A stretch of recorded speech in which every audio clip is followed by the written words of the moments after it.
Step onto Grand Avenue and you can't miss the Broad, the contemporary art museum founded by philanthropists Eli and Edith Broad.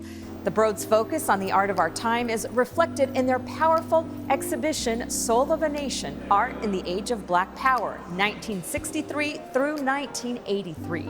Featuring Black artists, this exhibit captures the vibrant energy of the civil rights and Black Power movements across 2 decades.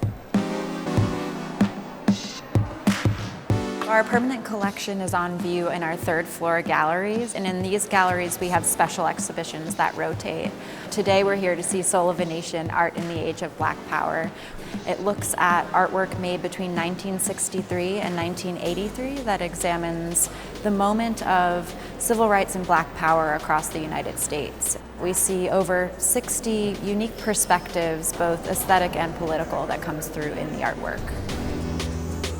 It looks at artists that have been left out historically. Whether they're left out of galleries and museums, they're also left out of art history frequently. And so working in collectives is a way that they could support each other and make sure that their work was being seen. This is a work by Noah Purifoy called Watts Riot from 1966. After the Watts Rebellion in 1965, Purifoy collected materials from the streets, multiple tons of materials that he found the rubble after the rebellion. The movement was called assemblage, and in Los Angeles, many artists engaged in assemblage, so that was sort of a trend in LA during the era of taking found materials and combining them to making new artworks. You can see some of the charred wood up across the top. You can see the materiality of it, that it's made of these discarded remnants from that event. I think there is a hopeful message in this kind of work. And the rebellion was really a call for change. It was a call for change here in Los Angeles that reverberated all around the country. You'll also see in the show that there's the artist Tsar has her own gallery, who's another artist based here in Los Angeles. She's in her 90s and still actively working and makes work out of lots of different found materials that really investigate spirituality and ritual in her work, and finds that art acts as a bridge. And I wanted us to look at this work by David Hammons called Injustice Case. It almost looks like an X-ray, but I understand that his methodology of making art is very unique. Exactly, so it's called a body print, that's what he calls them, and he coats his body in margarine and then presses it onto the page and then adds pigment. It is a representation of the trial of Bobby Seale.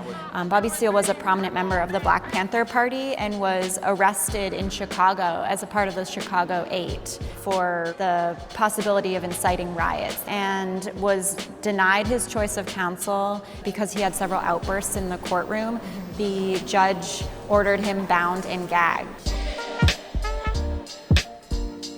The exhibition is obviously extremely diverse, and I love the fact that you also have abstract art. Yes, exactly, we do. There's several galleries that look at artists working in abstraction. In this gallery we have a work by Alma Thomas here that's called Mars Dust. She takes inspiration from the first mission to get images of Mars. So this is part of the space race at the time, of course, covered in the show in the 60s to the 80s. So she sees these images for the first time and creates this artwork out of it. It was part of her solo show at the Whitney Museum of American Art in New York, where she was the first African-American woman to have an exhibition. There is this dialogue that's happening during the period between artists that think that African-American artists should be making more overt political, figurative work, and some artists are thinking that abstraction really belongs to a white art history. So part of this is also artists finding their own voices and finding a Black abstraction and a meaning that relates to Black identity. Visit thebroad.org to reserve your tickets and for more information on current and upcoming exhibitions. Thank you for joining us.